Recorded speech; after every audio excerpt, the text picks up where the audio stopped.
Story time. That's right. It is story time. Yo, I got a crazy story from one of my dispatchers that used to work for me.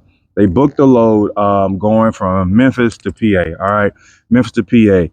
And pretty much they didn't look ahead and see if it was a snowstorm coming. Okay. So a snowstorm was coming.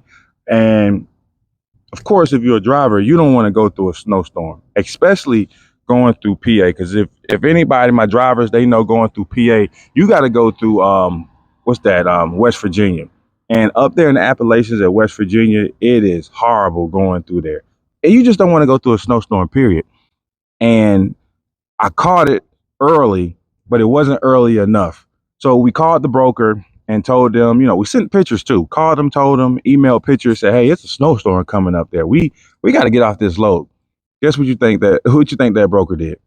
That broker pretty much told us, hey, you can either do this load or you can get a freight guard.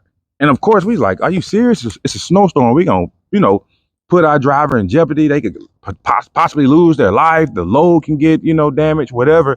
That broker did not care what we was talking about. They said, run this load. We kept pushing. Finally, the broker was like, all right, you ain't gonna do it. I'm putting a freight guard on y'all. We was like, whoa.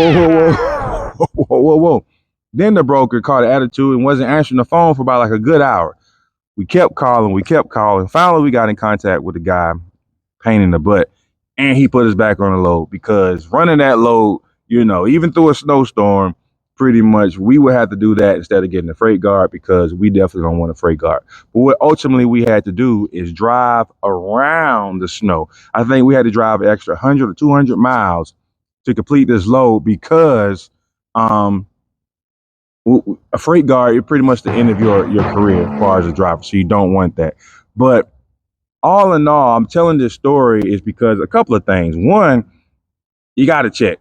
You got to always check. Even as an owner like myself, I should have been double checking for that dispatcher. You know what I'm saying? Luckily, I caught it, but I caught it too late. Two, that's a learning experience for him to double check as well. You got to check the weather. You got to have apps on your phone. You got to be checking this stuff continuously if you're dispatching, if you're a driver, whatever you're doing, whatever business you're in. If you're cooking cheeseburgers, you got to check if the meat you're getting from Ohio, if it's not a recall going on, because that can affect your business. You get somebody sick, you get sued, shut the business down.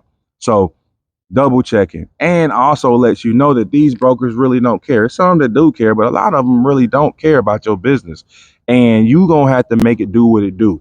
And sometimes you have to eat crow sometimes to pretty much make your business work, to pretty much keep your business going. You know what I'm saying? And we had to eat crow that day. We pretty much had to, like I said, drive 1 to 200 miles around the storm, because we didn't want that to affect the business. So I hope this video, and like I said, I'm going to keep doing these story times.